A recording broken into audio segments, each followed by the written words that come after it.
მოგესალმებით და მივესალმებით ჩვენს მაყურებელს. მადლობა ამ შესაძლებლობისათვის და გილოცავთ ახალ სეზონს და ახალ წელს და ყველაფერს სიახლეს გამარჯვებას გისურვებთ 2026 წელს. მივესალმებით განსაკუთრებულად სინდისის პატიმრებს. რაც შეეხება თქვენს კითხვას, ეს არ არის დამბულად გეთანხმებით, სწორი აქცენტი არის და არ არის გასატარებელი თემა და საკითხი, იმიტომ რომ აი ამ პოლიტიკური აბსურდის მორევში, რომელშიც ქართულმა უცნობამ გახვია ეს ქვეყანა და აბსოლუტურად რაღაცა არარაციონალურ, არაჯანსაღ პროპაგანდის და კონსპირაციის თეორიებზე დაყრდნობილა ის მთლიანად დაცლილ შინაარსისგან კონტექსტში წაიღო მთელი პოლიტიკური პროცესი.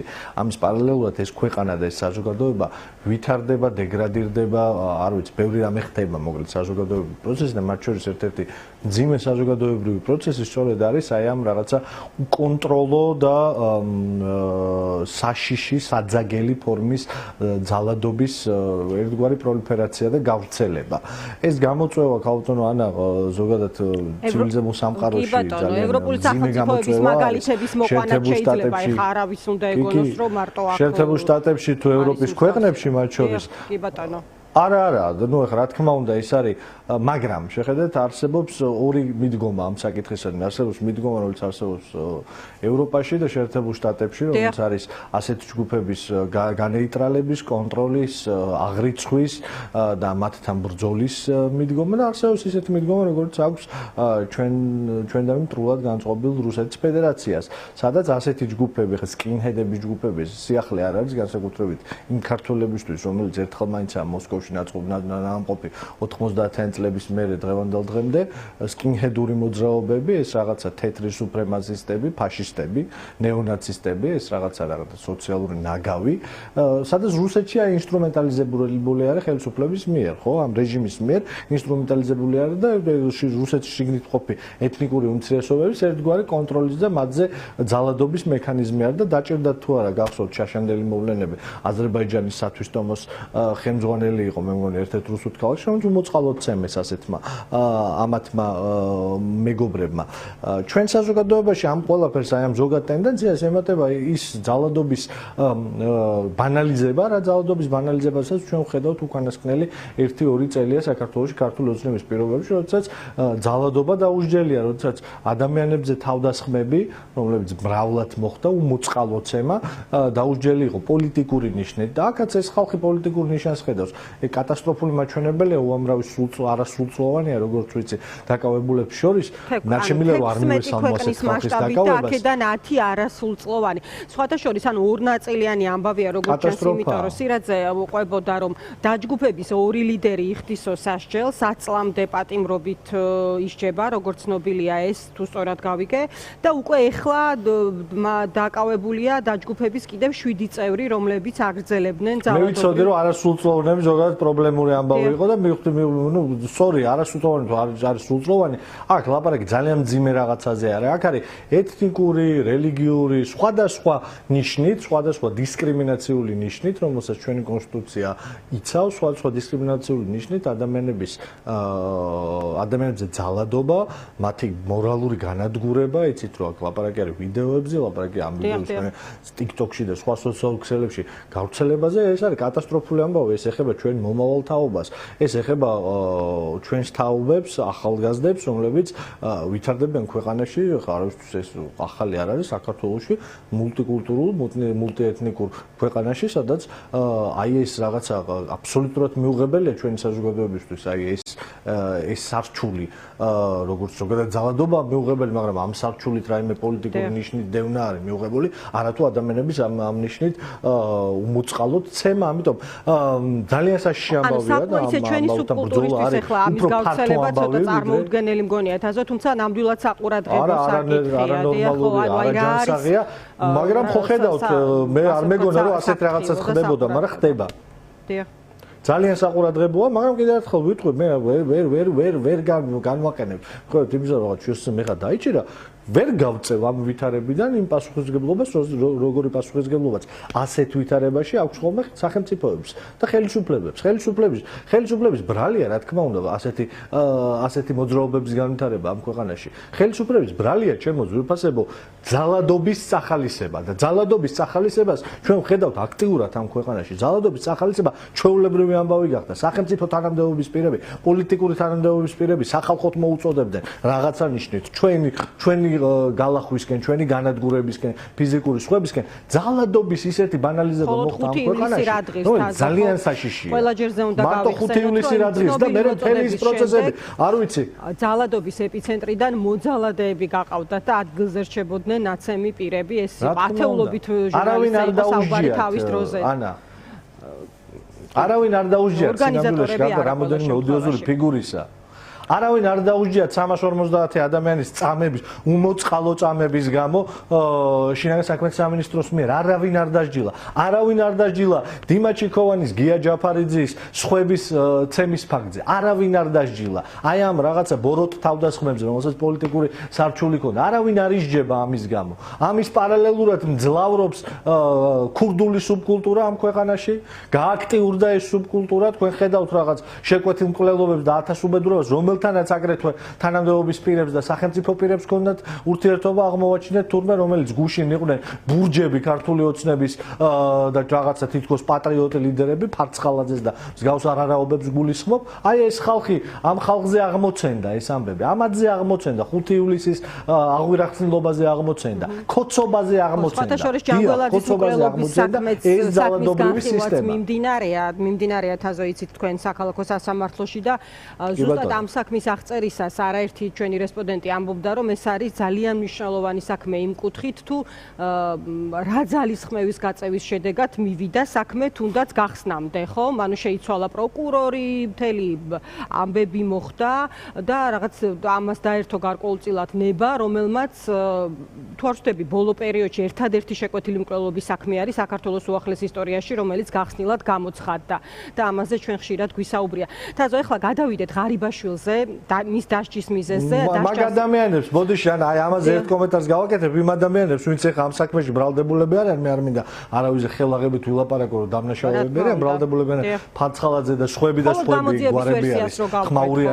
ხმაურიანი ამ ქალაქისთვის, ეს ადამიანები თავის დროზე რა ისა რა ქვია, უცხო ხალხი იყვნენ ქართული ოცნებისთვის, რომელიმე მათი გვარი უცხო იყო ქართული ოცნების წარმომადგენლებისთვის, მამუკა მდინარაძეებისთვის და სხვებისთვის, უცხო იყო, ეს ხალხი არ მოქმედებდნენ სახელმწიფო მფარველობით, ოთარ ფარცხალაძის არ იყენებდა ეს ხალხი იმისთვის, რომ სახელმწიფო მფარველობდა მათ წლების განმავლობაში. ამიტომ ძალიან ისეთი არის, რა ქვია, აბსოლუტური თვალთმაქცობა არის ქართული ოცნების მხრიდან, როგორც აი ამ საქმეში რაღაცა შერლოკ ჰოლმსად თავის გამოვლენა და დიდი საქმე გამოიკლიეს და გამოიძიეს თითქოს. ამ ყველაფრის უკან ივანიშვილის რეჟიმი არ დგას, ამ ყველაფრის უკან ივანიშვილის რეჟიმის საყრდენები არ დგანან, რა თქმა უნდა დგანან.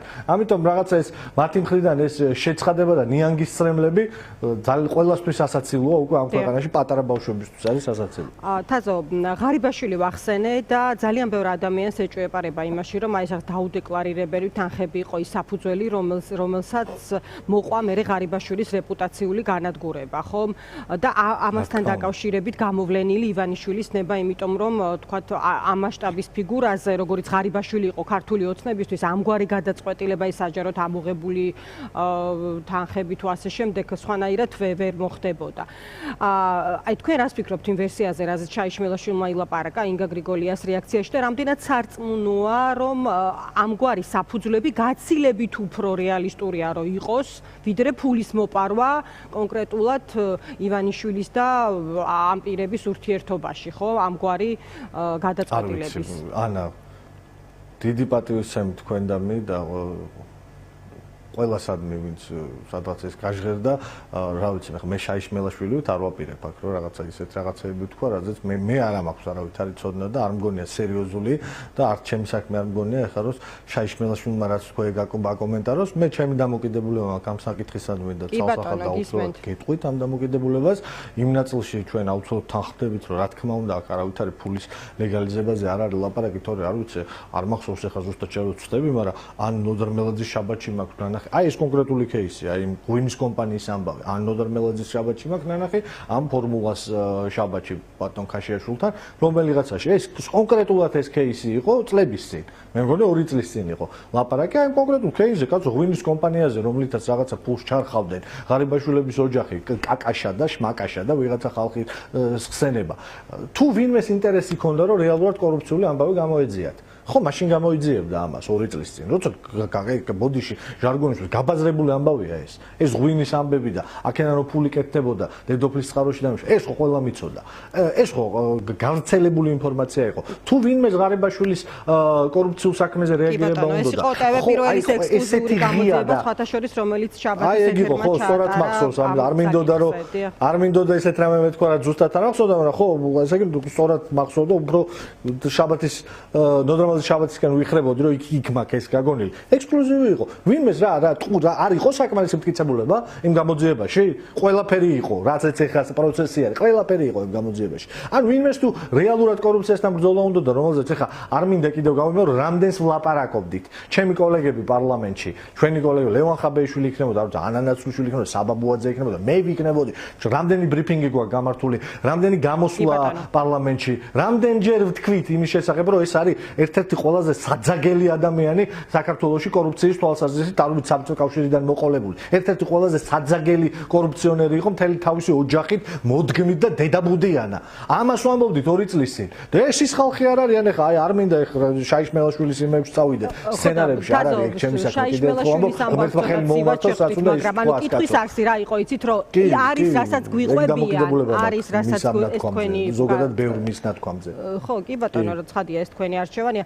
უბრალოდ აქ თავარი ამბავი ის არის რომ ანუ ის არის რასაც გვიყვებიან თუ ეს ხო სხვებისთვის არის სიგნალი ხო ოცნებიდან ვინც უყურებს ამ პროცესს ან მას არ მისდგომია ჯერ თუნდაც იმგვარი სამართლის ასე ვთქვათ რეაგირება რა ტიპისაც ჩვენ ვნახეთ ხო ძალიან ბევრი ადამიანი ამბობს რომ ესეც შერჩევითია იმიტომ რომ საზოგადოებას აჩვენეს რომელზე ანგარიშწორებაც დაიგეგმა და ძალიან დიდ ნაწილს აღჭერა რომ ეს იყო დაუდეკლარირებელი ფული ხო აი ეს არის მთავარი ასე ვთქვათ ეგ ცალსახაა მაგას პირდაპირ ვამბობ მან მივდივარ რა ამის პასუხში მაგას ცალსახად თან ხდებით რომ შაიშმელაშვილის და მეც მაგნაწილში რომ რა თქმა უნდა ეს ამაზე არ იყო თქო კიდევ ერთხელ გამოვერდები ნოდარ მელაძეს საქმე ედო ჩათვალეთ რომ აი პროკურატურაში რაღაცა მარტო ამას გაოფიციალურება ჭირდებოდა ისეთი იყო ის ჟურნალისტური გამოძიება სადაც ზუსტად ამ кейსზე იყო ლაპარაკი თუ ვინმე ამის გამო უნდოდა და კორუფციონერი რო არის და გათახსირებული რო არის ღარიბაშვილი მაგის გამო უნდოდა დასჯა ბევრი რამე იყო 2 წლის მანძილზე 3 წლის მანძილზე რის გამოც ეს შეიძლება და თუ მართლა კორუფციასთან ბრძოლა იყო და ეს არ არის კორუფციასთან ბრძოლა ეს არის კლანებს შორის დაპირისპირება ერთის მხრივ და მეორეს მხრივ ეს არის პირდაპირ ესმოდის ყველა ქართული ოცნების წარმომადგენელს და მათ მოტრფიალეს ეს არის პირდაპირ დემონსტრირება რომ ძალაუფლებაში დარჩენისთვის მზად არის რომ საკუთარ შვილად ნაფიც თუ შვილობილს თავი მოაჭამოს ყველაფერზე წამსვლელია ივანიშვილი იმისთვის რომ ხელისუფლება შეინარჩუნოს სხვადასხვა შეწირვა არის ერთგვარი საჯარო და სახალხო ხელისუფლებისადმი აი ეს დავოსის ფორუმზეც მითხარით და კიდევ ერთ საკითხს შევთავაზოთ ასევე მაყურებელს თქვენი პოლიტიკური შეფასება აი დავოსის ფორუმზე მეორედ არ არის საქართველო ამაზე რა სიტყვით კონკრეტულად ისტერიკა დაემართა თუ ახლა უსმედით ვოლსკის კომენტარს როგორც ჩანს რაც არ უნდა თქვა საპირისპიროზე ილაპარაკოს ოცნებამ არის მათთვის მკვნეული ან როგორ შეიძლება არ იყოს ხო ანუ სულ რომ არ აღელვებდეთ ეს ევროინტეგრაციის საკითხი ფაქტია რომ სადაც საჭიროდ მიიჩნევენ არაბული სამყაროს ქვეყნებში იქ თავს იმით იწონებენ ანუ რეალურად სხვა მოცემულობა ფაქტია რომ საქართველოს ევროინტეგრაციის გზაზე დგას და ხო და კონსტიტუციას განუხრელად ასრულებს თურმე ამ მხრივ ქართული ოცნება 78 მუხლზეა საუბარი ხო აი რა სიტყვით ცოტა ფრთხილად იყოს მე ურჩევდი აი იმას რა ქვია კომუნისტური პარტიის ცეკას კანცელარიის ვირთხას ვოლსკის ცოტა ფრთხილად იყოს იმიტომ რომ გავახსენებ რომ 2012 წელს მისი პატრონი როდესაც გახდა საქართველოს პრემიერ-მინისტრი პირველი რაც გააკეთა დაოსში გაფრინდა იმიტომ რომ ამ კაცმა იცის ვოლსკისგან განსხვავებით და იმ ტინგიცი რო ყავთ კიდე რა გვარია დამავიწყდა ეს ყოფილი ედეპეშნიკი ქადაგიშვილი მაგტინგიც და ბატონ ვოლსკის ცოტა ფრთხილად იყვნენ, იმიტომ რომ მაგათი ლიდერი იყო ივანიშვილი, პირველი დაოსში წავიდა. იმიტომ რომ იცის ივანიშვილმა სად წყდება მნიშვნელოვანი რაღაცეები მსოფლიოში. დაოსი ეს არის უმნიშვნელოვანესი ფორუმი ახლა, რაც არ უნდა იბოდონ ამ რაღაცა იმაში კომუნისტურ მარაზმში ამოხრჩობილმა არარაობებმა, რაც არ უნდა იბოდონ ახლა და ნახე ისტორიკას ვხედავდი თქვენ სიუჟეტში სანამ შემოვიდოდი ეთერში, აი ამ მართლა კაცუნების ამათი მათგან განსხვავებით ბიძინა ივანიშვილმა ძალიან კარგად იცის რას ნიშნავს დაოსის ეკონომიკური ფორუმი და რამხელა მნიშვნელობა აქვს იქ დაფიქსირებას და ვინც რამეს წყვეტს და ვინც რამეს წარმოადგენს დღევანდელ სამყაროში ყველა დაოსში არის და ყველა დაოსში მიდის, იმიტომ რომ იქ ძალიან პრესტიჟულია ერთის მხრივ და მეორეს მხრივ პოლიტიკურად მნიშვნელოვანია. იქ იყო საქართველოს წარმოდგენილი, ის იყო საქართველოს წარმოდგენილი უმაღლეს დონეზე, იქ იყვნენ ამ უმაღლეს დონეზე საქართველოს ლიდერთან ერთად წარმოდგენილი ბიზნესის წარმომადგენლები, იმისთვის რომ დაოსში ძალიან ბევრი დიდი საინვესტიციო შეთანხმებაც მიიღწევა ხოლმე. აშხაბადში არ მიიღწევა, აშხაბადი არ არის. ქართული ოცნების სათქმელი, ანუ ხშირად ოცნება იწონებს თავს ეკონომიკური მიღწევებით და ეს წესით ყველგან უნდა მოყვე, ხო? ეს დავოსი იქნება, თქვათ, ლუბლიანა თუ ბუდაპეშტი თუ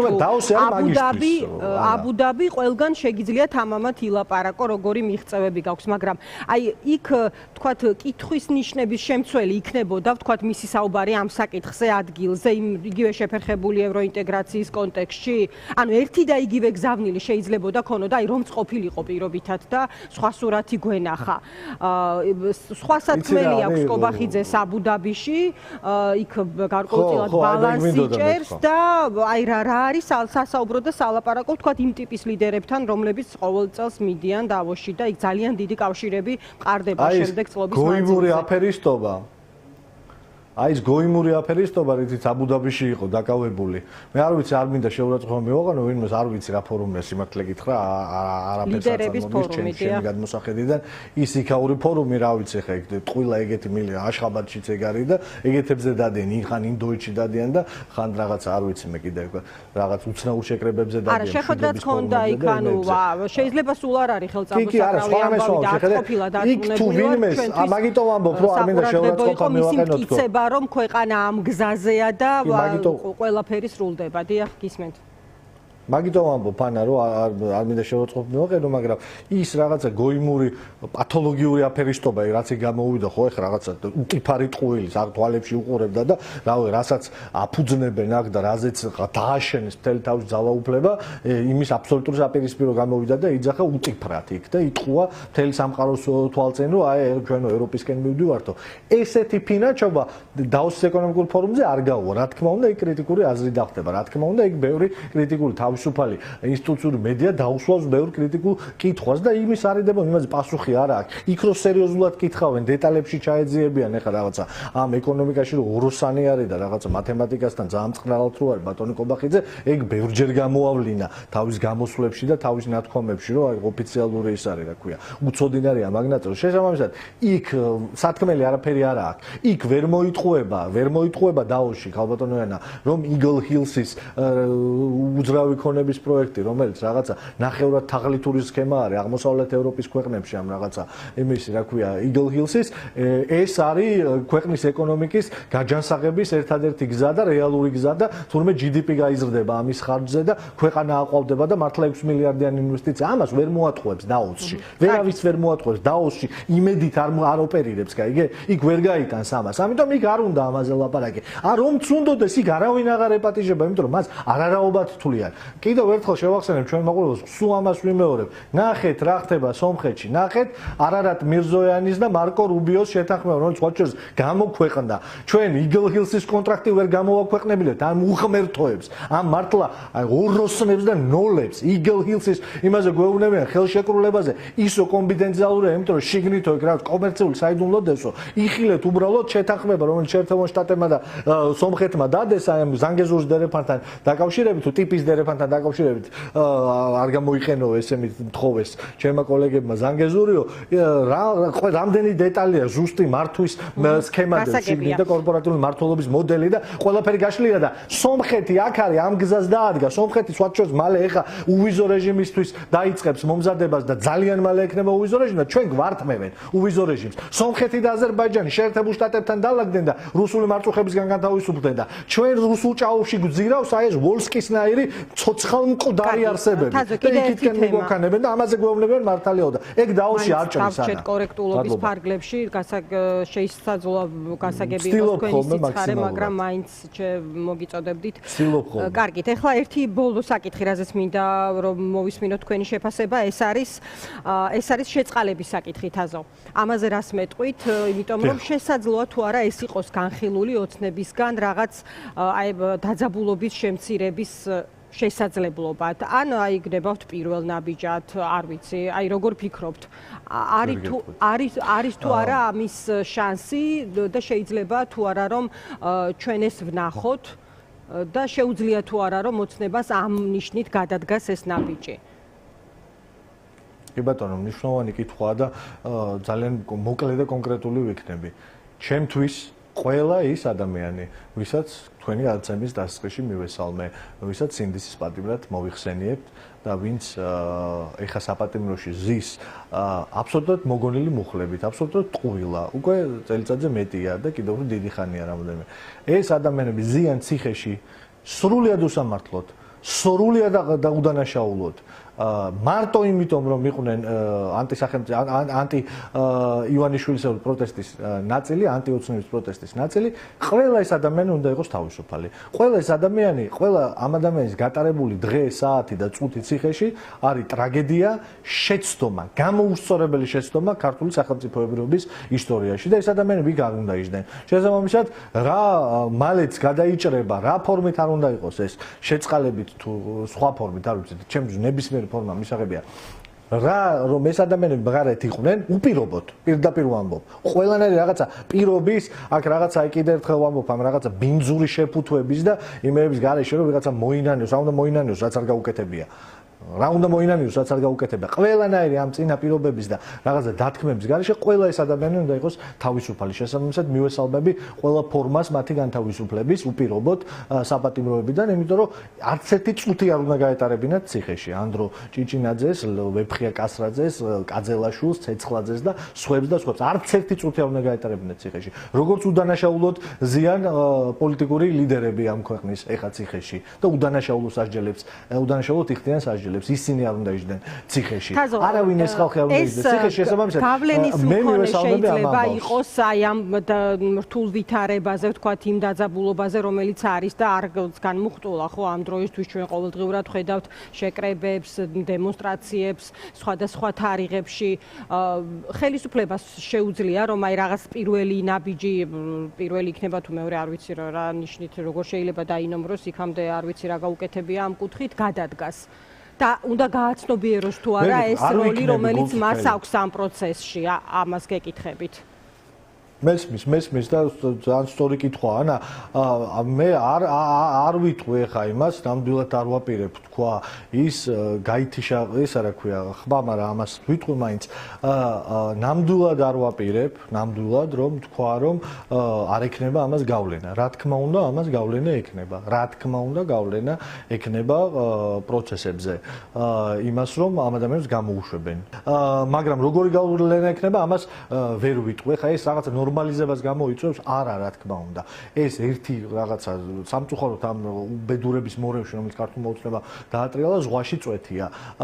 მაგრამ არ კონდესო გავლენა, ვერ ვიტყვი, ამიტომ პროცესებს უნდა დაველოდოთ. კიდევ ერთხელ ვამბობ, ჩემთვის მთავარია, რომ ის ადამიანები, რომლებიც პოლიტიკური ნიშნით და უსამართლოდ ციხეში ზიან, თავის ოჯახებთან ერთად უნდა იყოს. მათი გამოსვლა, რა თქმა უნდა, ძალიან დიდი მუხტი იქნება იმ ადამიანებისთვის, ვინც პროტესტში არის, მაგრამ რამდენად ნორმალებას მოახერხებს, ახლა არ მინდა ვთქვა, რომ არ რაღაცა ფორმით არ იქნება ეს რაღაცა პროცესებზე. ან როგორ შეიძლება არ მოახდინოს, იმიტომ რომ ეს პროტესტი ორი მოთხოვნით მიდის, არჩევნები და ამ პირების გამოშვება და ერთი მიმართულებით ხელისუფლების შემხედრი ნაბიჯის გადადგმა ცხადია იქნება მნიშვნელოვანი, აი ესე ვთქვათ, მოდი ზოგადი შეფასებით დანარჩენი.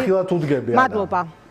კი ბატონო. ძალიან ფრთხილად უდგები ამ ამბავს, იმიტომ რომ ხო ხვდებით ადამიანების თავისუფლებაზე არის ლაპარაკი და ეხლა რომ გამოვიდა და გუში ძიღი ვიწერო, არაფერი გავლენა არ ექნება, გავაგრძელებთ კონფერენციას ისე. არა, ექნება, მაგრამ ფრთხილად მოვეკიდოთ ამ საკითხს და ყველას თავისუფლება უსურვოთ და გამარჯვება და რაც მთავარია, მშვიდობა უსურვოთ ჩვენს თანამოქალაქეებს, ოღონდ ნამდვილი მშვიდობა. აი იმათმა რომ სიტყვა წაბილწეს ეგრე კი არა, ნამდვილი მშვიდობა ამ საზოგადოებას და ამ ქვეყანას, რომელიც არის დასავლურ წიაღში. მადლობა თქვენ.